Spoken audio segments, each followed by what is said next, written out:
রেলের ভাড়া বৃদ্ধি হয়নি, ভর্তুকি প্রত্যাহার করা হয়েছে, এই জন্য কিছুটা বাড়বে, সব ক্ষেত্রে না। যেমন 100 কিলোমিটারের মধ্যে আমাদের কোনো ভাড়া বৃদ্ধি হচ্ছে না, যত দূরে যাবে কিছু কিছু ভাড়া বৃদ্ধি পাবে। তাও এই যে ভর্তুকি দেওয়া হয়েছিল, এটা যখন আপনারা জানেন যে বিএনপির আমলে রেল প্রায় ধ্বংসের মুখে বসছিল, আমাদের ফরিদপুরের লাইন রেল থেকে রেল লাইন তুলে বিক্রি করে ফেলে দেওয়া হচ্ছিল, আমাদের হাটিয়াপাড়া ট্রেন বন্ধ করে দেওয়া হয়েছিল, এবং এইভাবে রেল থেকে গোল্ডেন হ্যান্ডশেকের নামে লক্ষ লক্ষ শ্রমিককে, দক্ষ শ্রমিককে ছাঁটাই করা হয়েছিল। এই যে অবস্থা যখন চলছিল, রেলে যখন মানুষ চলতে যেত না, সেই সময় একটা ভর্তুকির ব্যবস্থা করা হয়েছিল যাতে রেলে যাত্রী পাওয়া যায়। এখন রেল সেই অবস্থায় নেই, রেলের অনেক উন্নতি হচ্ছে।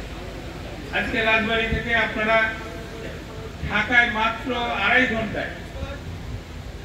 ঘন্টায় আপনারা কমলাপুর স্টেশনে পৌঁছাচ্ছেন।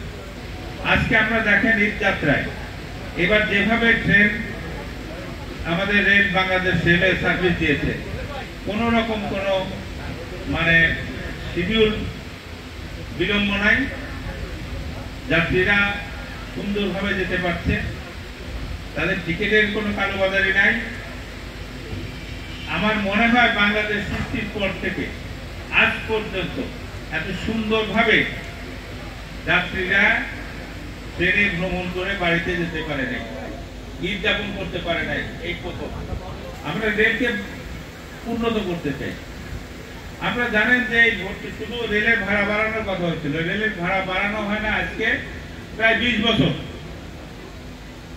সব জিনিসের দাম বাড়ছে, আপনি দেখেন বাস ভাড়া বাড়ছে, সব জিনিসের দাম বাড়ছে, কিন্তু রেলের ভাড়া বৃদ্ধি করা হয় নাই, শুধুমাত্র ভর্তুকি প্রত্যাহার করা। এটা আমাদের মাননীয় প্রধানমন্ত্রী বলছেন যে এখন ভাড়া বাড়ানো যাবে না, তোমরা বড় জোরে ভর্তুকি প্রত্যাহার করে দাও, এটা খুব একটা যাত্রীদের উপরে চাপ করবে না। আমরা আশা করি এটুকু আপনারা মেনে নেবেন, কারণ আমরা তো সবাই ভালোভাবে ভ্রমণ করতে চাই।